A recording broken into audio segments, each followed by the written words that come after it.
Ang kwentong inyong mapapakinggan ay minsan panghango mula sa mga tunay na pangyayari. Ipinadala ni Greg na isang OFW at masugid rin nating tagapakinig. Ayon sa kanya, ang karanasan niyang ito ay naganap noong dekada 90. Binata pa siya noong mga panahong iyon.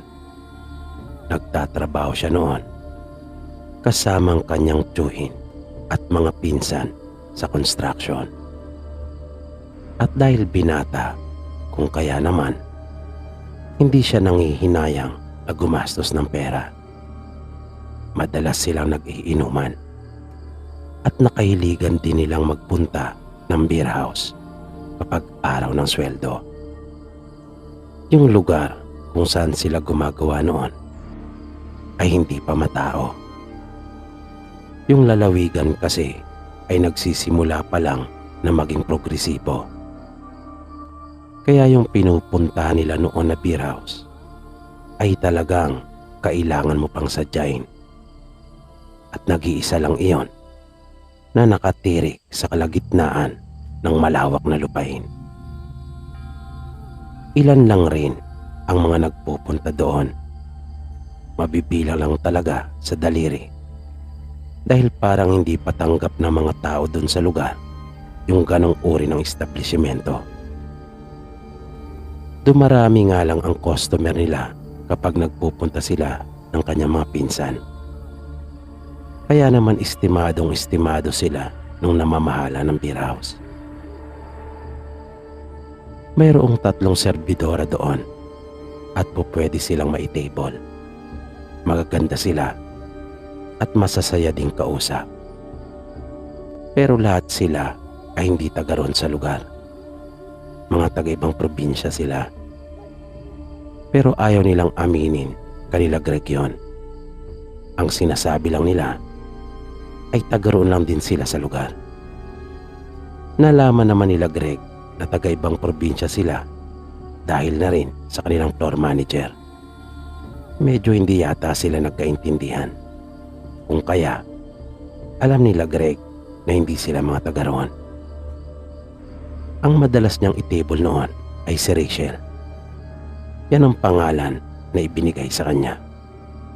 Pero syempre, hindi naman sila naniniwalang iyon nga talaga ang tunay nilang mga pangalan. Nang unang makausap ni Greg si Rachel, ay natuwa naman siya. Dahil masaya itong kausap. At nahalata niyang may pagkamalambing ito. Pero naisip niya ring marahil ay ganun lang talaga ito sa mga customer niya. Sa ilang beses pa nilang pagpunta doon ay napapansin ni Greg na parang nahuhulog na siya sa dalaga. Kaya pilit niyang pinigilan ang sarili. Inisip niya na lang na naroon lang sila para maglibang. Kaya lang parang malakas talaga yung hatak sa kanya nito. Lalo na kapag nag-umpisa na itong magsalita. Para kasing pati mga mata nito ay nangungusap din. Nang ika-4 na punta na nila doon, ay napansin nilang tila lumaki yata yung beer house. Pagpasok nila, ay kanilang nalaman mula sa floor manager na nagdagdag pala sila ng mga kwarto. At yun daw ang magsisilbing pinaka-VIP nila. Napabirong sabi pa nito sa kanila, doon daw kahit ano ay pwede nang mangyari. Nakita ni Greg na nangintab bigla ang mata ng kanyang mga pinsan. At napansin din nilang nadagdagan ng dalawa yung mga babae nila. 5 na silang lahat na nagsisilbing serbidora. Nang nakakadalawang bote na sila ay biglang nagsalita yung isang pinsan nila Greg at sinabing mag-VIP na raw sila. Gusto daw kasi niyang masubukan kung totoo nga ba yung sinabi ng floor manager. At yun nga ang kanilang ginawa. Kaya lang, bukod sa mas mahal ang magiging presyo ng inumin doon, ay mayroon pang tinatawag na bar fine. At iyon ang pinakamahal. Naisip nilang iyon ang marahil yung pinakabayad sa sinasabi ng manager na kahit ano ay pwede nang mangyari doon. Kanya-kanya sila ng kwarto na pinasukan. Nasa bandang likuran niyon. Pagpasok ni Greg ay napansin niya kaagad na maliit lang yung silid na iyon. Nasadya yatang sinukat para lang talaga sa 2 tao. Nang maupo na sila ni Rachel ay napansin ni Greg na parang hindi na ito gaano kumikibo. Naisip niyang siguro ay kinakabahan din ito sa kung ano ang kanyang gagawin. Uminom pa muna sila pero sinimulan na ni Greg na umakbay sa dalaga. Medyo idinikit na rin niya ang kanyang katawan dito at nalanghap na niya kaagad ang mabangong amoy nito. Parang lalong mas bumilis pa yung pagtibok ng kanyang puso. Kinakabahan na rin siya dahil unang beses pa lang rin niya iyon. Isang lagok pa mula sa baso ng alak at nakakuha na siya ng dagdag na lakas ng loob. Inilapit niya ang kanyang labi sa dalaga at napansin niyang hindi naman ito umiwas. Kung kaya, sinamantala na niya yung pagkakataon na iyon. Hinagkanan niya kaagad ito sa kanyang labi at naramdaman niya ang init at lambot noon. Kasabay noon ay naramdaman din ni Greg yung mga kamay ng dalaga sa kanyang likod at kanya na itong inihiga sa malambot na upuang iyon. Naging mas mariin pa ang kanyang paghahalikan habang mas humihigpit namang lalo ang pagkakayakap sa kanya ni Rachel. Sinimulan na niyang ibaba ang kanyang mga halik sa dalaga. Napansin niyang parang mapuputol ang kanyang hininga dahil sa sobrang kaba. Hanggang sa ibigay na niya ang kanyang bigat sa katawan ni Rachel at naramdaman niya ang lambot ng katawan nito. Pero bigla siyang natigilan nang kanya namang maramdaman ang mga kuko ng dalaga na unti-unti nang bumabaon sa kanyang likuran. At maya-maya pa ay naramdaman na rin niya ang hapdi. Gusto niya sanang tiisin iyon pero parang hindi na niya kaya. Kaya tumigil na muna siya at napatingin sa mga braso ng dalaga na nakayakap sa kanya. Kanya sanang aalisin iyon sa pagkakayapos dahil sa nasasaktan na nga siya. Pero parang lalo iyong masumikpit. Sa kanyang pagtataka ay napatingin siya kay Rachel at laking gulat niya nang kanyang makita ang nanlilisik nitong mga mapupulang mata at matindi ring naglalaway. Bukod sa mga kamay nitong nakayakap ng mahigpit sa kanya, ay naramdaman na rin niya yung mahabang buhok nito na pumulupot sa kanyang batok at pilit na inilalapit ang kanyang mukha sa dalaga. At para bang sabik na sabik itong siya ay kagatin. At hindi rin nakalampas sa kanya yung mga matutulis nitong mga ngipin. Biglang bumalik sa alaala niya yung pagiging tahimik nito at bigla ang pagbabago. Naisip ni Greg na marahil ay yun ang dahilan.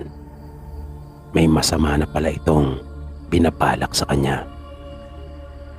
At bigla na lang nabasag ang katahimikan nang marinig niya ang malakas na pagsigaw ng isa nilang pinsan. At nasundan pa iyon ng mga pagkalabog sa dingding. At gayon din ang iba pa nilang mga kasama.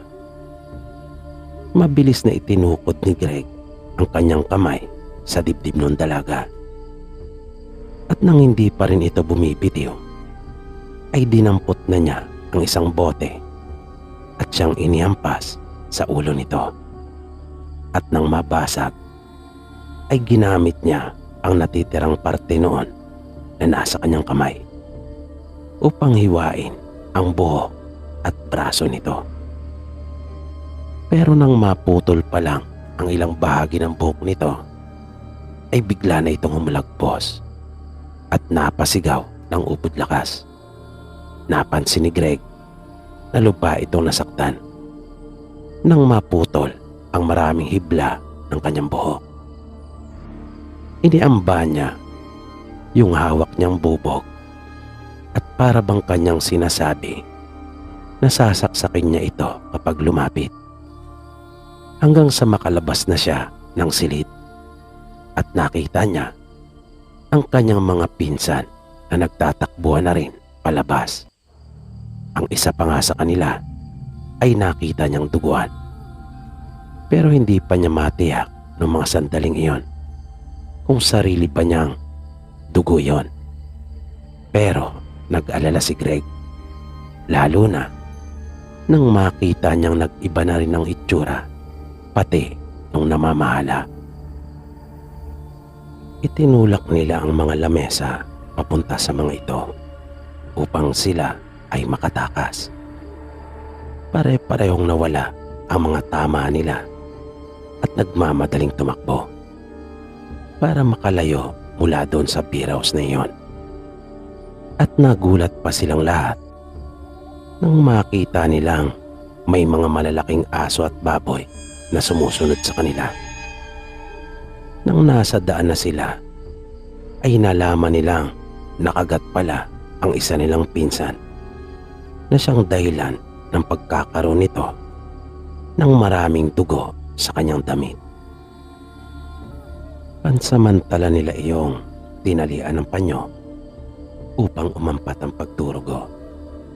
Hindi sila makapaniwala na mararanasan nila yung ganong pangyayari, dahil ang nasa isip lamang nila ay ang magsaya at maglibang. Nang malaman ng kanilang tiyuhin at ibang kasama ang nangyari, ay kanila pang binalikan yung beer house na yon na kanilang sinasabi ng sumunod na araw.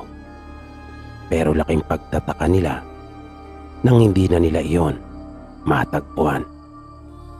At yung dating malawak na lupain kung saan iyon nakatayo ay wala na rin doon, pagkat ang naroon ay mga nagtataasang puno. Malagubat na ang lugar. Kaya sinabi ng kanilang tiyuhin na baka namali lang daw sila nang napuntahan. Pero tiniyak nilang tama ang lugar, pagkat ilang beses na silang nagpunta doon. Kaya pati mga kasama nila ay hindi makapaniwala at sinabing baka nalasing lang sila ng gusto. Pero hindi sila maaari magkamali, sapagkat 5 silang lahat na nakaranas noon at pare-pareho sila ng naging karanasan. Isang nakakatakot at nakakakilabot na karanasan, pagkat tag-iisa sila ng babae na ipinasok sa bawat kwarto at lahat ng mga iyon ay mga aswang. Naiisa lang rin ang gusto, ang sila ay lapain, na literal na kainin. At kanila pang idinitali sa kanila kung ano ang mga nangyari. Ipinakita din ng pinsan nila Greg ang kanyang sugat. Pero tulad nga sa kasabihan, to see is to believe. Kung kaya nung uli ay hindi pa rin sila pinaniwalaan ng mga ito. Nang pakiramdam pa nga nung iba ay ginugood time lang sila nila Greg, na kumbaga sa panahon natin ngayon, isip nila ay prank lang. Dahil doon ay bumalik na lang silang lahat sa kanilang trabaho na walang napala. Hindi rin nasilayan nung mga kasama nila yung mga magagandang babae na kanilang ipinagmamalaki sa kanila. Mula noon ay iniwasan na ni Greg ang magpunta sa kung saan-saan. Naging maingat na rin siya pagdating sa mga babae. Tuwing may makikilala siya, kahit anong ganda o lambing pa nito, ay talagang kinikilatis niya munang mabuti at hindi kaagad nagpapadala. Pagkat ayaw na niyang maulit pa yung nakakakilabot niyang karanasan na minsan na naglagay ng buhay niya sa panganib.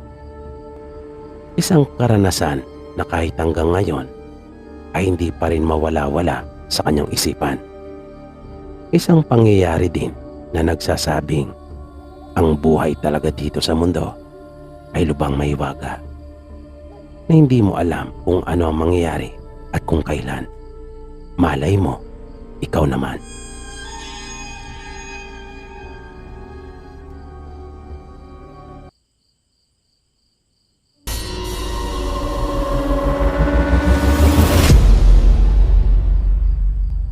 Magandang gabi po sa iyo, Sir PB. Ako po si Neri, isa ring masugid na tagapakinig ng inyong mga kwento dito po sa inyong programa. Gusto ko lang sanang ibahagi yung naging karanasan naming magkakaibigan. Nangyari po ito nung dalaga pa po ako.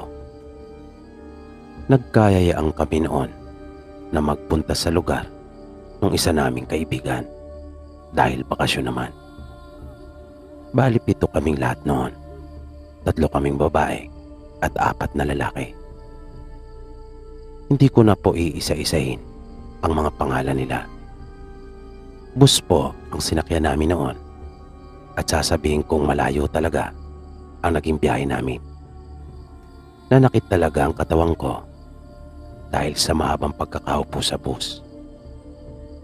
Nang dumating kami doon sa kanilang lugar, ay natuwa talaga ako dahil maganda po ang mga tanawin doon. At maganda rin sa pakiramdam yung dulot ng sariwang hangin. Sa kanto ay mayroong mga kaidara naming nakaupo. Mga nakatambay lang sila doon. At nang makita nila kami, ay napatayo pa yung iba sa kanila at parang gustong lumapit. Pero nakita kong pinigilan sila ng isa nilang kasama. Di ko naman binigyan ng masamang pakahulugan niyon. Naisip kong baka gusto lang makipagkilala. Mga ilang daang metro din yung nilakad namin mula doon sa kanto, papasok sa bahay ng kaibigan namin. Taga roon talaga siya at nagbo-board lang malapit sa universidad na aming pinapasukan. Pagdating namin sa bahay nila ay parang nagulat pa yung mga kapatid at magulang niya. Hindi niya pala sinabing isasama niya kami.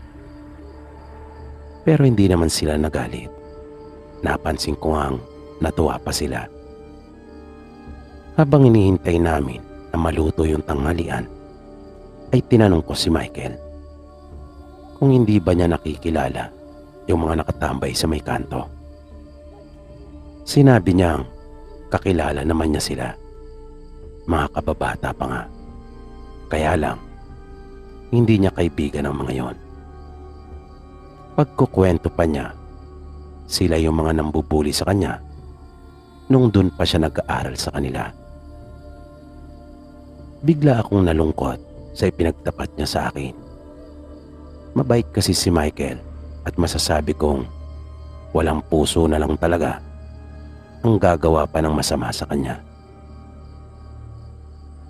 Nang mga bandang hapon na, habang nagkukwentuhan kami sa loob ng kwarto, ay biglang nagkahulan yung mga aso. May mga dumating. Maya-maya, narinig naming kausap ng mga ito ng nanay ni Michael. Tinawag nila kami at ipakikilala daw. Paglabas namin, medyo nagulat pa kami dahil ang dami nila. Mga China Choy ni Michael, kasama ang ilan nilang mga pinsan. Habang ipinapakilala kami isa-isa, ay may napansin ako. Parang hindi komportable sila Michael, lalo na ang mga magulang niya. Pati mga kapatid niya ay parang hindi masaya na ipakilala kami sa kanilang mga kamag-anak. Para bang hindi sila masaya na naroon ang mga ito sa bahay nila. Kaya medyo nagtaka ako. Naisip ko na baka mayroon silang naging alitan dati. Pero mukhang nagkamali ako sa aking akala na mayroon pa yatang ibang mas malalim na dahilan. Dahil lang makaalis na ang mga ito, yung mga dinala nilang pagkain para sa amin ay hindi ipinakain. Sa halip ay kanila iyong itinapon. Nangihinayang pa nga kami dahil mukhang masarap pa naman ang mga iyon. Pero mayroon akong narinig na sinabi ng mga magulang ni Michael. Ipapahamak pa raw sila ng mga ito, na sila pa raw ang malalagay sa alanganin. Hindi namin naunawa ang mabuti kung ano ang ibig nilang sabihin. Hindi na rin kami nagtanong pa dahil nakakaya naman. At baka sabihin na masyado na kaming nanghihimasok. Pero nung mga oras na iyon ay hindi na maganda ang nararamdaman ko. Para bang mayroong mangyayari na hindi namin magugustuhan. At sa puntong iyon ay tumama nga ako. Dahil kinagabihan, habang nasa labas kami nila Myra at Jake na naninigarilyo, ay bigla kaming nagulat nang marinig namin na parang mayroong dumapo sa isang puno na naroon. Nang mapatingin kami doon, ay nakita talaga naming lumundo pa ang sanga noon. Pero wala kaming narinig na mga pagpagaspas o anuman. Basta parang mayroong pumatong na mabigat doon sa sanga ng puno, kung kaya iyon lumundo. At wala rin naman kaming naramdamang hangin, kaya imposibleng iyon ang dahilan kung bakit gumalaw yung mga dahon at sanga. Sa takot ko, naibato ko yung sigarilyo ko nang wala sa oras. Kahit pa nangangalahati pa lang iyon. Hinawakan ko si Myra sa isang kamay at niyaya ko na siyang pumasok ng bahay. Sumunod din naman sa amin si Jake. At nang nasa kwarto na kami, ay doon pa lang namin iyon pinag-usapan. Iisa ang aming tanong. Ano yung dumapong iyon sa may puno? Dahil mukha talaga iyong mabigat. Naalala ko ng mga bata pa kami ng kapatid ko na talagang lumalawlaw yung sanga ng puno kapag amin iyong tinutungtungan. Samantalang mga bata pa lang kami noon. Maya-maya, biglang pumasok sa silid si Michael at niyaya na kaming kumain. Naroon na raw ng ibang mga kaibigan namin. Nagkatinginan na lang kaming tatlo nila Myra at Jake. At walang naglakas loob na magtanong kay Michael. Matapos kumain, ay kanya-kanya na kaming pasok sa kwarto. Nahiga na kami at parang doon ko naramdaman yung pagod sa biyahe. Madali akong nakatulog. Nang bigla na lang akong magising dahil sa mga ingay. Di ko alam kung ilang oras na akong nakatulog noon. Pero napansin kong madilim pa sa labas. At nagulat talaga ako nang marinig ko ang dahilan kung bakit nagkakagulo. Nawawala daw ang isa naming kaibigan na si Rita. Bigla akong kinabahan. Nagdesisyon sila na lumabas ng bahay at hanapin ito. Sabi ng isang kaklase namin, nakita niya pa raw ito na biglang bumangon. Ang akala naman daw niya ay magsi-CR lang si Rita. Pero napansin daw niya na parang iba ang ikinikilos nito. Tuwid na tuwid daw ang katawan nito na dahan-dahang naglakad palabas ng kanilang silid. Ngunit hindi naman daw niya naisip na may kakaiba na palang nangyayari dito. Akala daw niya ay ganoon lang talaga ito. Pagkat ngayon lang naman daw niya ito nakasamang matulog. Hirap na hirap magpaliwanag sa amin si Lito at parang sinisisi ang sarili dahil sa nangyari. Dahil hindi niya man lang ito sinamahan o kaya ay pinigilan. Mabilis na lumabas ng bahay ang mga kapatid at magulang ni Michael. At para bang alam na alam nila kung saan hahanapin si Rita. Pagkat tinaka agad nila yung daan papunta sa bahay ng kanilang mga kamag-anak. Sumunod naman kami sa kanila. Naghati kaming lahat sa liwanag na dulot ng 2 flashlight. At makalipas ang may 15 minutong paglalakad, ay natagpuan din namin si Rita na nakatayo sa gitna ng daan. At para itong wala sa kanyang sarili. At nagtaka din kami nang makita naming naroon din yung mga kababata ni Michael. Uminit kaagad ang ulo ko at tinanong namin sila kung anong kanilang ginawa kay Rita. Sinabi naman nilang nakikita lang nila ito na naglalakad mag-isa, kung kaya kanila itong nilapitan at pinigilan. Kinausap daw nila ito at tinanong pero hindi sumasagot. Galing daw sila sa inuman. At nagtaka nga rin daw sila kung anong ginagawa ni Rita sa lugar na iyon. Matapos yon ay bumalik na kaming lahat sa bahay at sumama din ang mga ito. Pagdating sa bahay ay tulala pa rin si Rita. Nag-alala kami. Nagpasalamat si Michael sa mga kababata niya. Sinabi naman nilang walang anuman ang kanilang ginawa. Nagkataon lang daw na naroon sila. At sinabi din nila kay Michael na kanila na raw kalimutan ng lahat ng mga nagdaan. Nakita kong tumangulang sa kanila si Michael, pero nakangiti ito. Nagpresenta pa ang isa sa kanila na kanyang tatawagin ang tsuy na manggagamot para tingnan si Rita. At sumang-ayon naman kaming lahat. Habang hinihintay yung manggagamot, ay narinig namin nag-uusap sila Michael kasama ang kanyang mga magulang. At naroon sila sa isang silid. Pero ang hindi nila alam ay ikinukwento na rin ng mga kababata ni Michael yung kanilang mga pinag-uusapan. Sinabi nila sa amin na may lahing aswang ang mga kamag-anak nila Michael.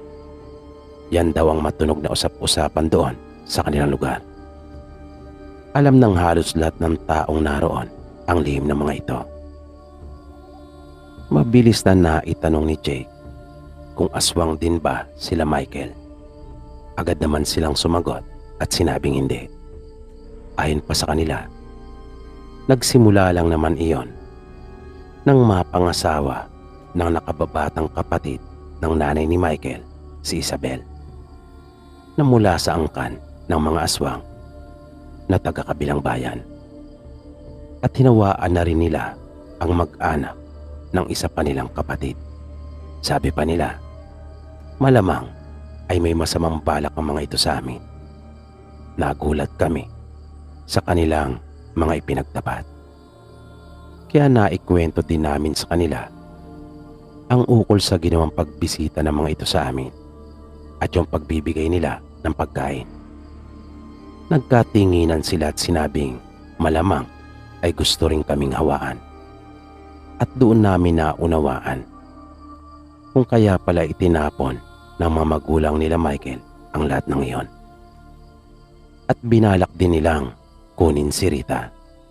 Nasabi pa nila, siguradong hindi na namin ito makikita pa kung nagkataon na hindi nila ito nakasalubong. Pagkat may pangyayari na raw sa kanilang lugar, ay isang dalagita rin ang nawala at hindi na nakita pa. Sumama lang daw ito sa kaklase na taga roon sa kanila. Bigla na lang nawala at hindi na nakita. Paniwala nila ay yung kamag-anak nila Michael ang may gawa noon. Malakas ang kanilang kutob na isinailalim ito sa hipnotismo at pinagsaluhan sa kanila.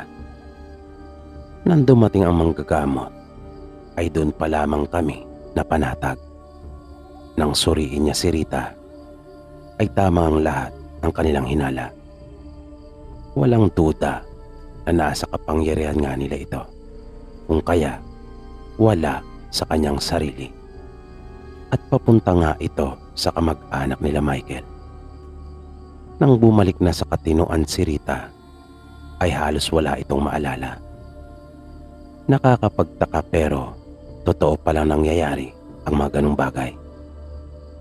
Ang tangi lang daw nitong naaalala ay may nakita siyang isang babae na nakatayo sa labas ng bintana ng silid nila. Tinatawag daw siya nito at pinapalapit. Nang tanungin naman namin siya kung kanya bang naaalala ang mukha nito, ay bigla siyang napayuko at sinabing nakakatakot iyon. At doon lang daw niya iyon nakita. Naramdaman naming nanginginig sa takot si Rita. Marahil ay nagbalik sa kanya yung nakakatakot na tagpong iyon. Kwento pa niya, gustuhin man niyang sumigaw noong mga oras na iyon ay hindi niya magawa. At naramdaman na lamang niyang parang naging sunod-sunuran na siya. At pagkatapos noon ay wala na siyang iba pang matandaan. At iyan po Sir Pipi ang aming naging karanasan. Sana po ay nyo rin magustuhan. Maraming salamat po.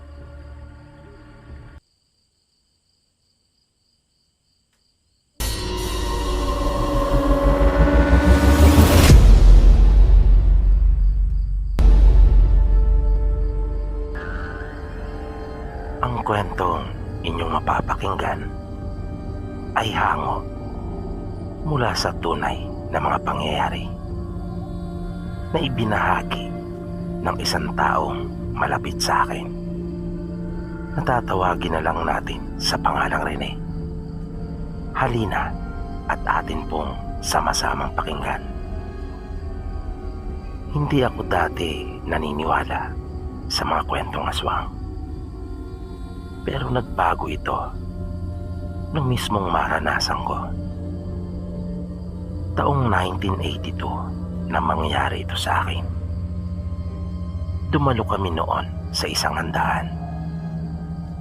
Ang sabi sa akin nung kaibigan ko ay paligo daw yung aming pupuntahan. Doon po kasi sa amin noon, kapag nakapanganak sa unang paligo, ay talagang pinaghahandaan para iyong pasasalamat dahil ligtas kapwa yung mag-ina. Medyo nahiya ako noon kasi naisip ko na naimbitahan na nga lang siya, pagkatapos ay kanya rin akong niyaya para isama doon. Isa pa, hindi ko kilala kung sino-sino ang mga taong naroon. Dahil hindi ko naman mga kaano-ano. Pero mapilit yung kaibigan ko. Kahit anong tanggi ko, ay ayaw talaga niyang pumayag na hindi ako maisama. Kaya nung huli ay pumayag na rin ako. At sinabi ko na lang na siya nang bahala sa akin. Sabi naman niya ay wala umanong problema. Dahil mababait naman daw yung mga tao doon. At sinabihan pa nga raw siya na magsama. Bali mga 2 baryo ang layo nung aming pinuntahan. Nang dumating kami doon, ay saktong nakapagluto na. Pero mayroon pa sila noong inaasikaso na isa pang baboy. Nang makita kami nung kaibigan ko nung isang lalaki, ay agad niya kaming niyaya na kumain. Nung huli ay nalaman kong siya pala yung asawa nung nanganak.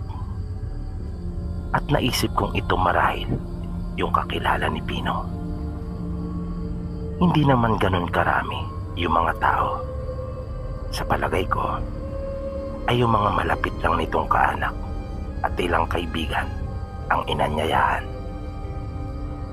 Nang makatapos na akong kumain, ay nagpaalam akong sandali kay Pino.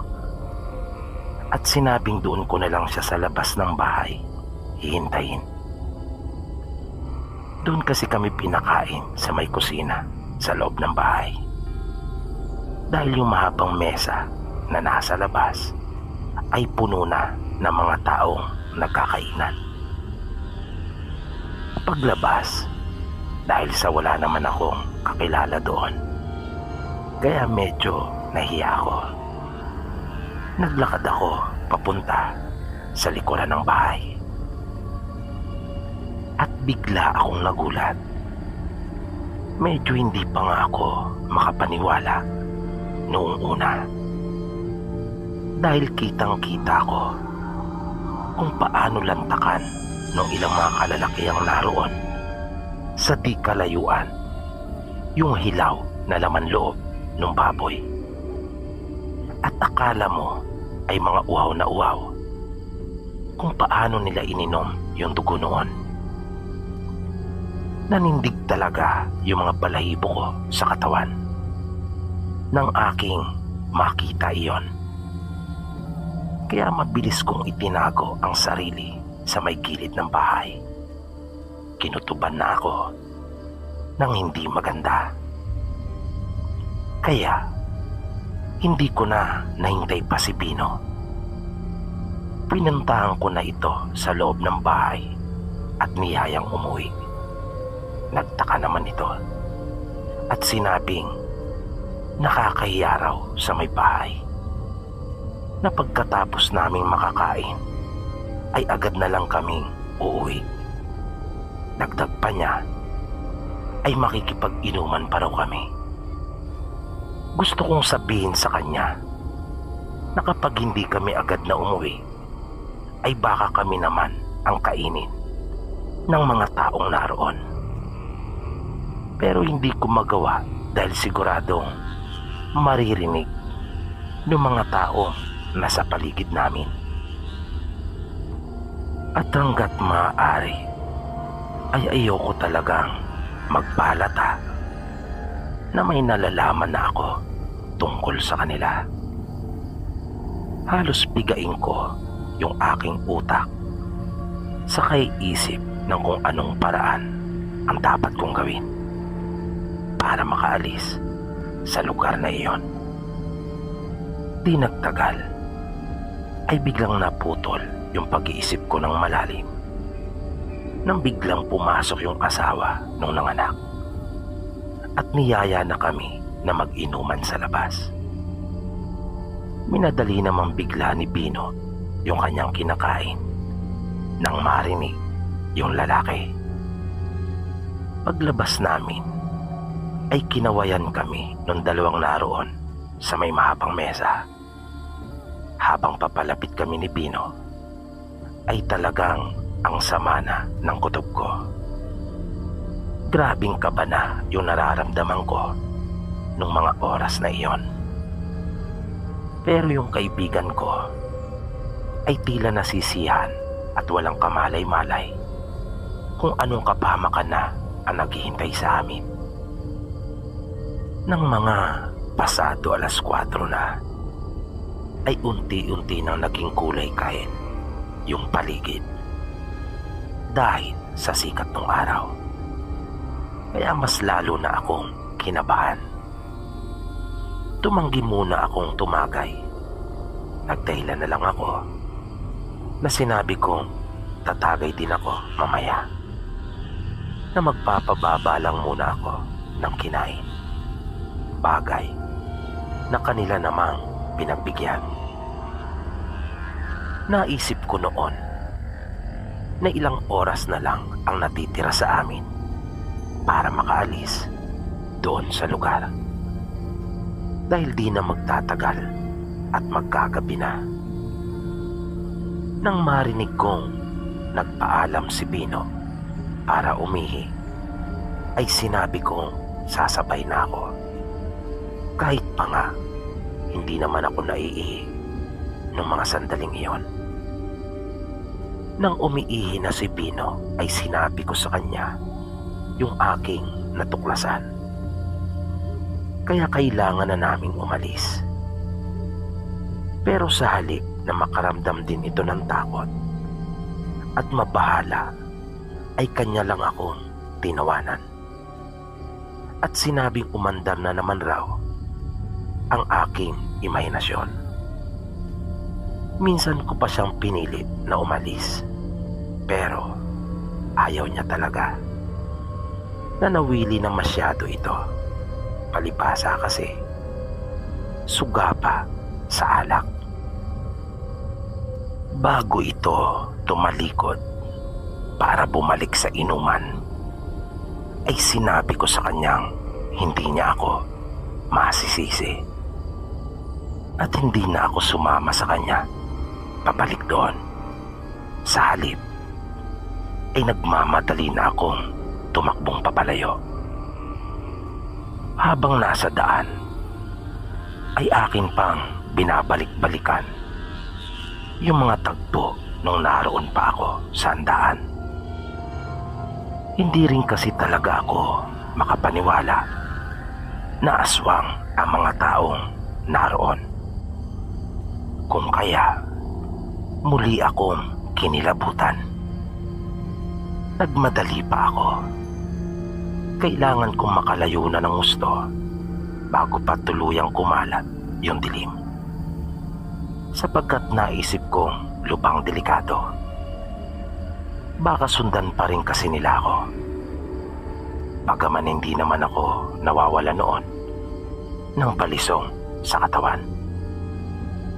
Pero ano ba ang magagawa ng balisong ko sa kanila? Lalo na kung higit na mas marami ang kanilang bilang. Ang tanging pag-asa ko na lang siguro noon ay ang makahabol ng tabla. Nang nahihirapan na akong makita yung aking dinaraanan, ay binuksan ko na yung dala kong flashlight. Pareho kaming may dala ni Bino. Ang flashlight kasi sa amin nung mga panahon na iyon ay masasabing kasama sa mga pangunahin naming pangangailangan, katulad ng radyo at petrolyo. Halos hindi ako nagpahinga at tumigil sa pagtakbo. Ang pinakapahinga ko ay lakad para lang makalayo ng tuluyan mula roon. Nakaramdam pa ako noon ng matinding takot sa kung ano na kaya ang nangyari sa kaibigan ko. Nakonsensya ako, pero wala naman akong magagawa dahil desisyon niya iyon. Dumating ako sa bahay ng halos hating gabi na. Medyo mahirap talaga kasi maglakad kapag gabi. Wala pang kuryente sa amin nung mga panahong iyon. Tanging sa mismong bayan lang ang mayroon. Nang magtanong sa akin ang mga magulang ko kung saan ako galing, ay nagsinungaling ako. Sobrang pagod na kasi ako noon at ayokong masermonan pa kapag nalaman nilang si Bino ang aking kasama. Kanila kasi akong pinaiiwas dito dahil nga sa mabisyo at suga pa sa alak. Isa pa, ayokong may makaalam na taga sa amin na ako ang kasama ni Bino noong araw na iyon. Ano na lang kasi ang sasabihin ko sa kanila kapag may nangyaring masama sa kaibigan ko? Paano ko ipapaliwanag ang tungkol sa mga aswang? Pagkatapos kong makapagpahingang sandali, ay kumain talaga ako. Nawala kasing lahat ng nakain ko doon sa handaan. Gutom na gutom ako pagdating ng bahay. Habang kumakain, ay muli akong kinabahan nang maalala kong baka may inilagay sila doon sa mga pagkaing kanilang inihanda.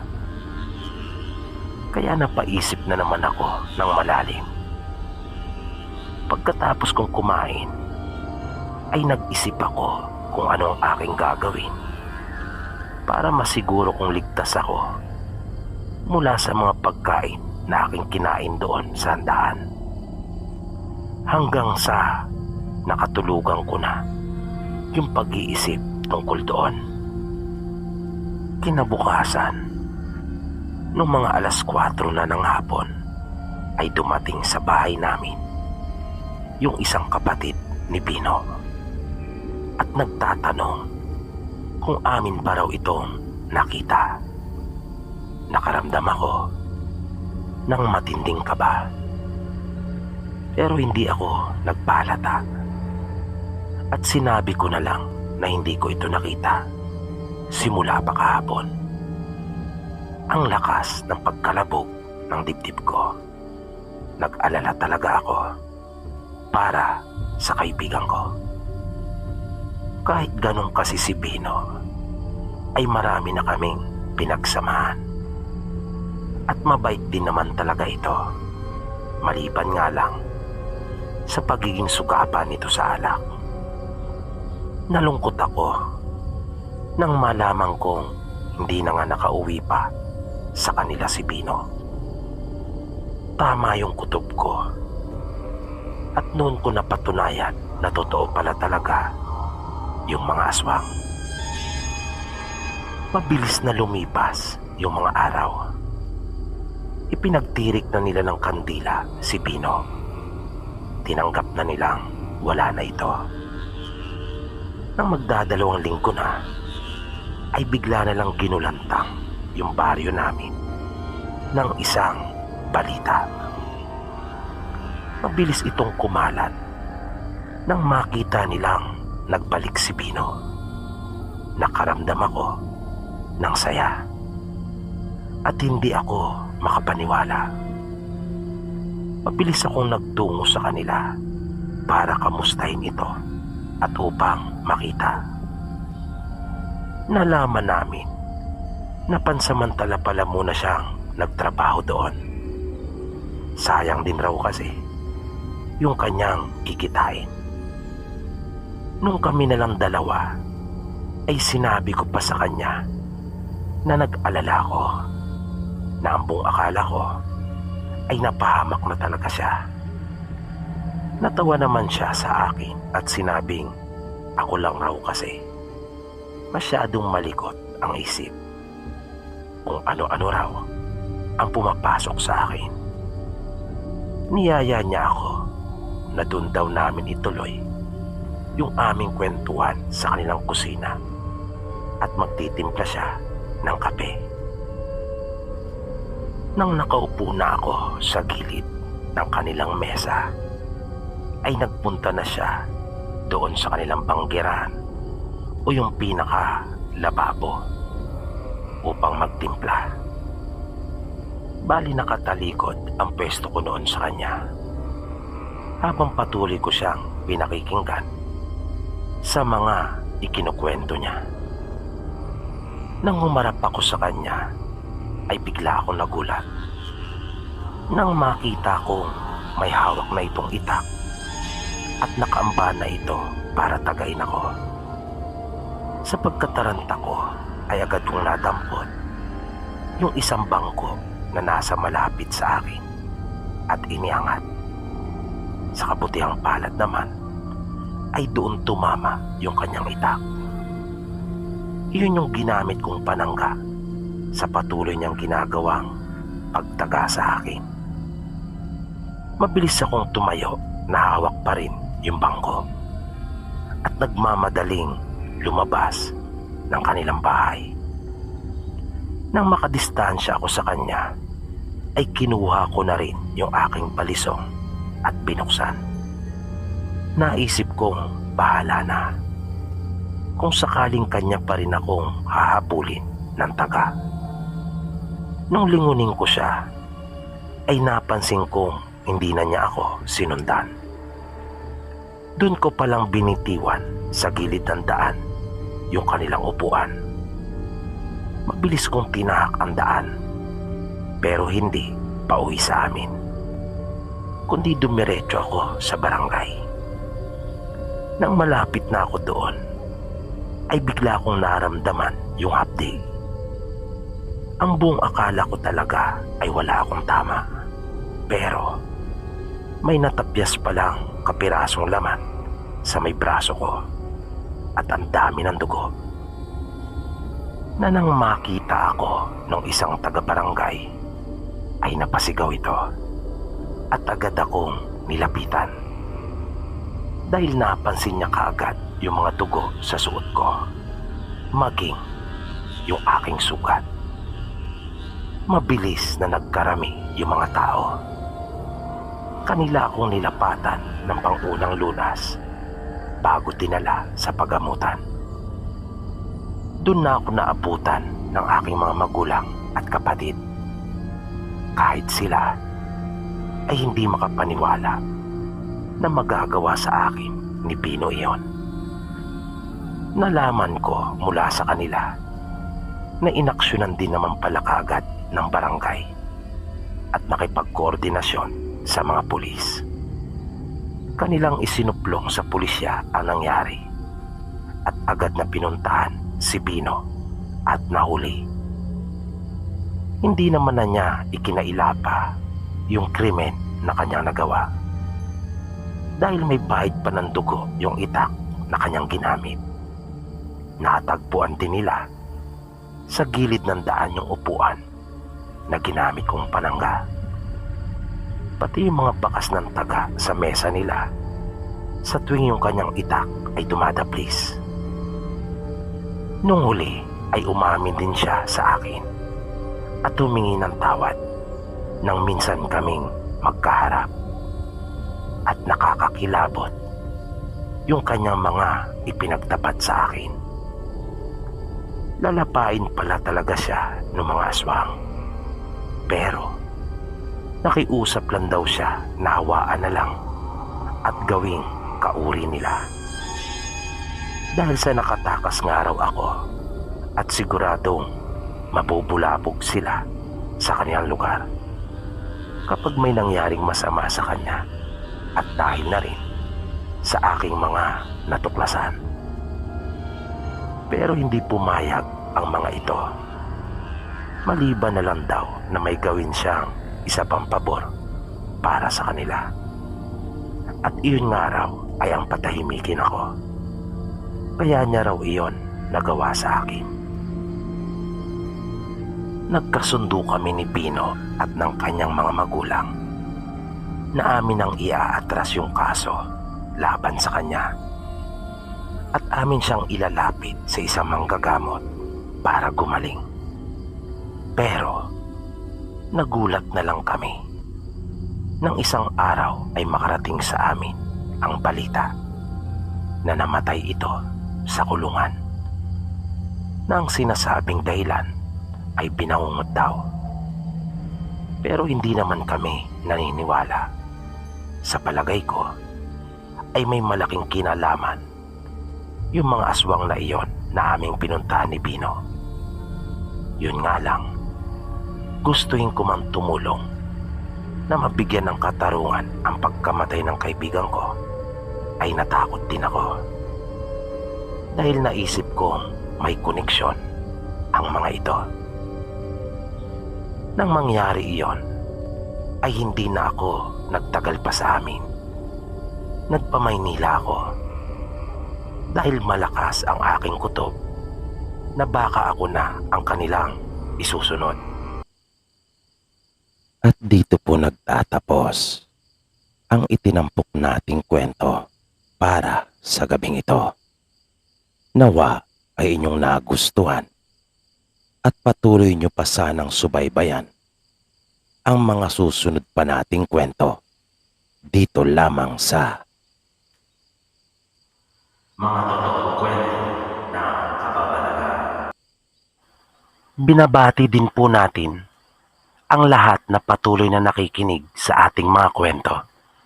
Gayon din sa ating mga silent listeners, sa mga kababayan nating OFW at Marino sa buong mundo. Mabuhay po kayong lahat. Maraming salamat po at hanggang sa muli.